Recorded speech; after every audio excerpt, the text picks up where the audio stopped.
Pinakamamahal ng Panginoon na luwalhatiin natin siya sa pamamagitan ng awit ng papuri. Inuutos niya sa lahat mga minamahal na gumawa ng kagalahan at pagpurihan natin siya.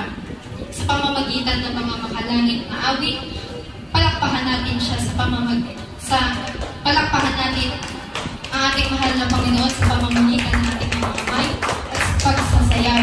At itaas natin ang ating mga kamay gamit ang mga instrumentong pagmusika.